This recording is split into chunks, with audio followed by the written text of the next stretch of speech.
नमस्कार मित्रों, स्वागत है आपका हमारे YouTube चैनल जीएस मस्ती विद विनय सर के साथ। आइए, आज का हमारा टॉपिक है ज्योग्राफी से संबंधित है, जिसे हम अफवाह तंत्र के अंतर्गत पढ़ेंगे, नदियों का अफवाह तंत्र, जिनमें से आज हम पहला टॉपिक लेके आए हैं गंगा नदी।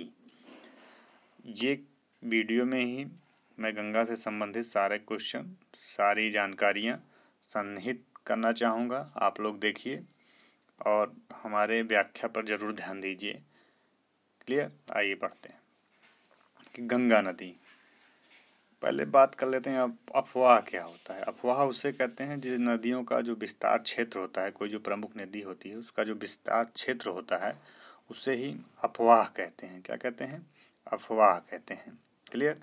अब देखिए, संगम शब्द, नदियों से संबंधित कुछ शब्द आएंगे। जैसे संगम क्या होता है?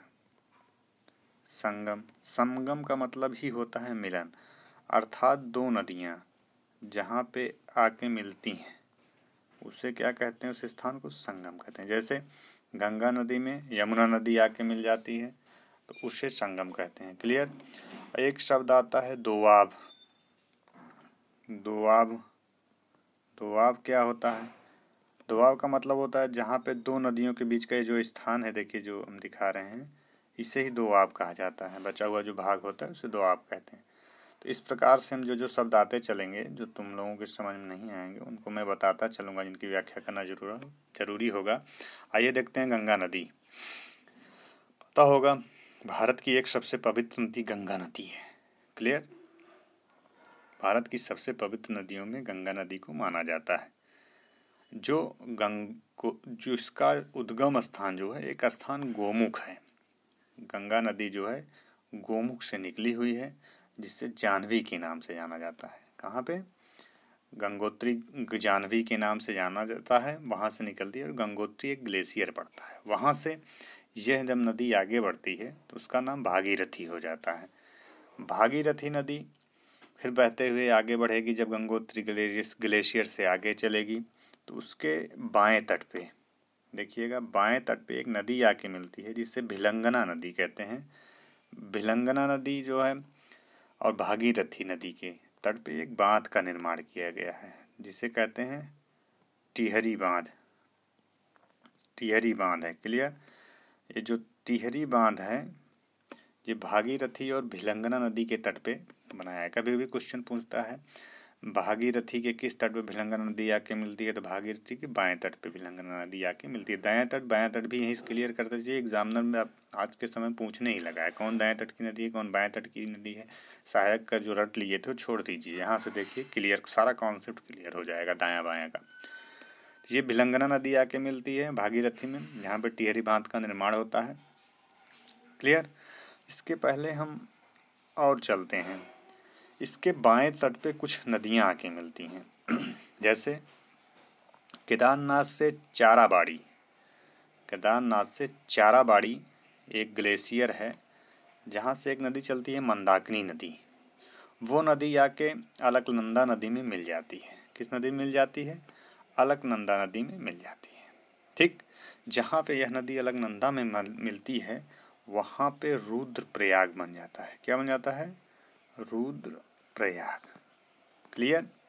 ये देखिए केदारनाथ से चाराबाड़ी के पास से मंदाकिनी नदी निकली हुई है उत्तराखंड से, जो आके यहाँ पे एक नदी जो आती है अलकनंदा, जो सतोपंथ हिमानी, क्या सतोपंथ हिमानी ग्लेशियर से निकलती है।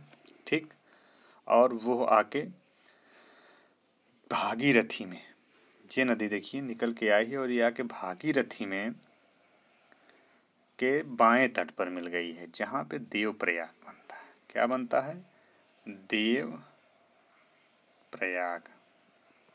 पूछता है देवप्रयाग किन किन नदियों के मिलने से बनता है, तो देवप्रयाग भागीरथी और अलकनंदा नदियों के संगम से मिलके आके बनता है। क्लियर?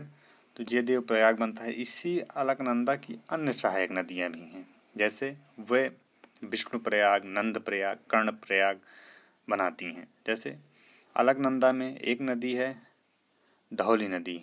हम देखेंगे धौली नदी तो नीति दर्रा के पास से स्थित है, और यह सारी नदियां जो है फूलों की घाटी चमोली जो उत्तराखंड में स्थित है, चमोली से ही निकलती हैं।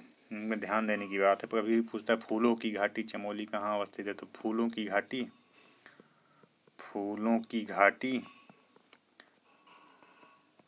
चमोली उत्तराखंड में अवस्थित है। क्लियर। तो ये अलकनंदा जो नदी में एक नदी आके मिलती है जिसे धौली नदी कहते हैं, यह आके अलकनंदा में जब मिलती है तो एक विष्णु प्रयाग का निर्माण करती है। अगर कहा जाए विष्णु गंगा और धौली नदी दोनों एक धाराएं हैं जो आके अलकनंदा में मिल जाती हैं, तो विष्णु प्रयाग का निर्माण करती है धौली नदी। क्लियर। ऐसे देखते चलें, धौली नदी, धौली प्लस अलकनंदा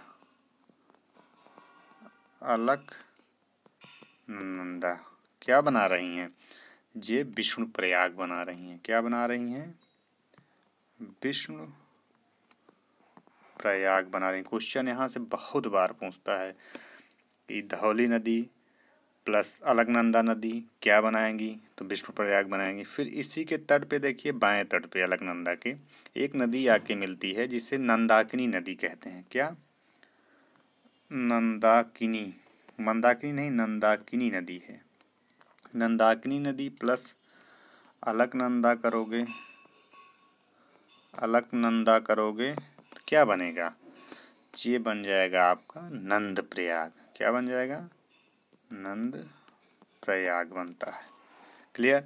फिर इसी के बाएं तट पे देखोगे एक पिंडार नदी आके मिलती है। पिंडार नदी जब अलकनंदा में मिल रही है, ये पिंडार है या पिडार भी कहीं कहीं लिखा है, पिंडार प्लस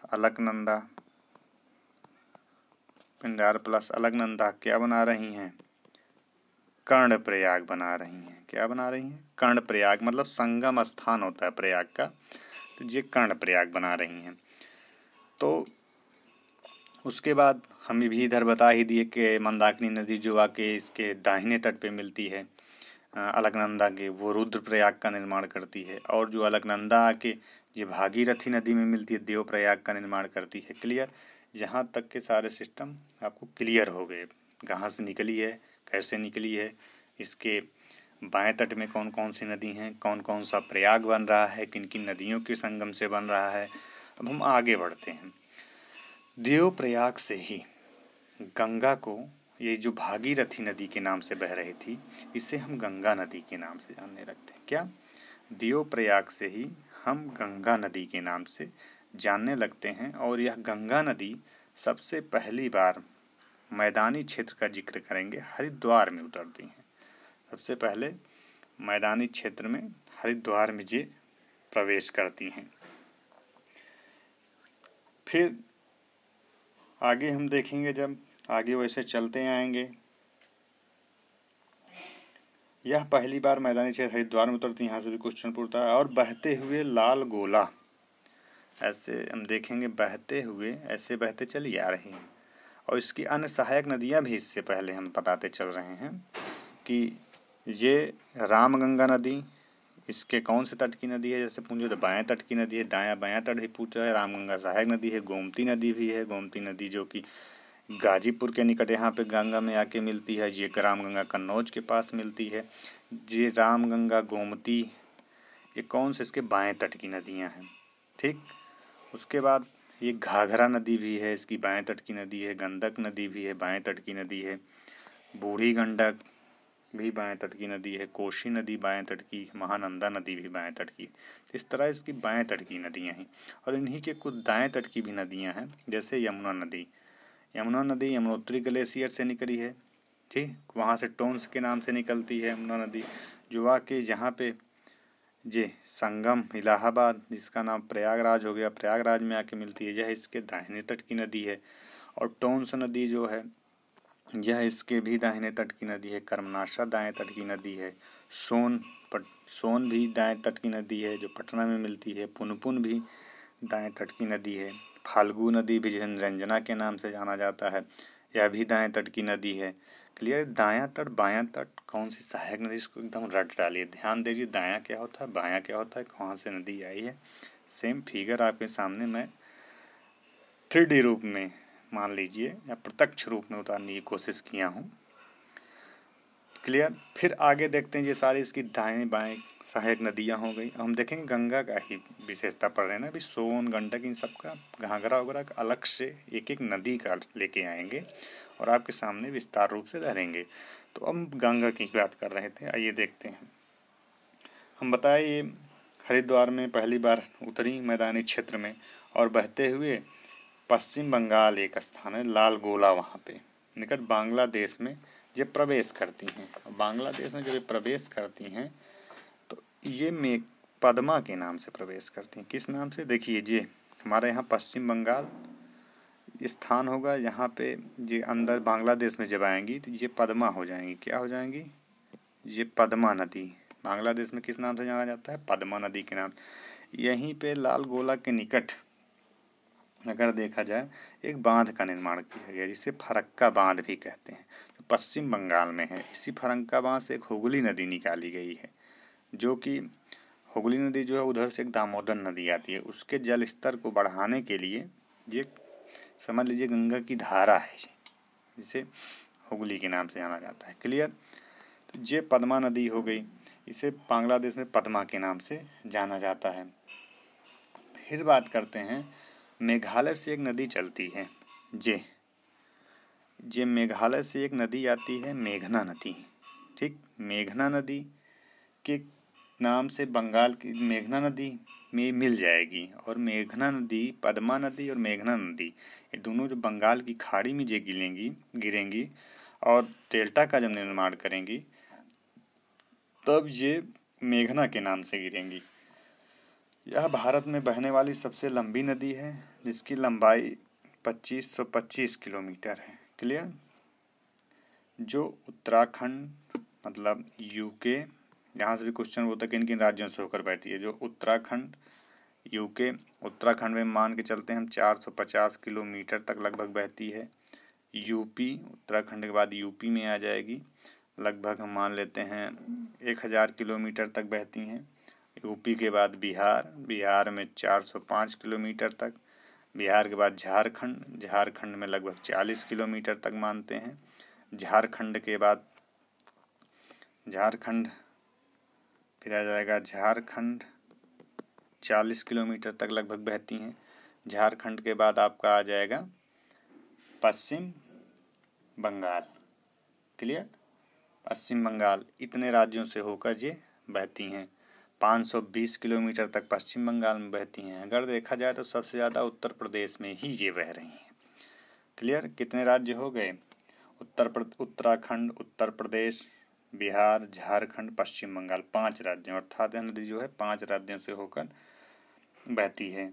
इसकी प्रमुख नदियाँ बता ही दिए, तथा अफवाह क्षेत्र की दृष्टि से भारत की सबसे बड़ी नदी है। विश्व में सर्वाधिक जनसंख्या नदी बेसिन में निवास करती है। इधर से देखेंगे एक सांगपो यालुक जंगबो लिखा है, इसे जब हम वो पढ़ेंगे क्या कहते हैं, ब्रह्मपुत्र नदी पढ़ेंगे। ये ब्रह्मपुत्र नदी पड़ेगी जो तिब्बत से निकलती है, उसे तिब्बत में सांगपो यालुक जंगबो के नाम से जाना जाता है। और अरुणाचल प्रदेश में उस नदी का नाम दिहांग होता है। लेकिन जब वही नदी और आगे बढ़ती है और असम में प्रवेश करती है तो उस नदी का नाम ब्रह्मपुत्र हो जाता है। इसे हम ब्रह्मपुत्र के नाम से जानते हैं, जो माजुली द्वीप का निर्माण करती है।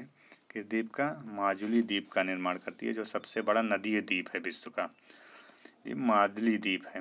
क्लियर। फिर यही नदी जब बांग्लादेश में प्रवेश करती है तो इसका नाम जमुना नदी हो जाता है और जाके पद्मा में मिल जाती है। ठीक। उधर से जो पद्मा नदी है वो, और मेघालय से निकली मेघना नदी, ये बंगाल की खाड़ी में मेघना के नाम से गिरती हैं। और इसी विश्व की सर्वाधिक जनसंख्या इसी नदी बेसिन में निवास करती है। मतलब इस नदी बेसिन के किनारे, जहाँ पे किनारा होता है नदी का, यहीं पर विश्व में सबसे ज़्यादा इस नदी के किनारे जनसंख्या रहती है। तो इस प्रकार से कभी कभी शहर पूछ लेता है इसके किनारे शहर कौन कौन से हैं।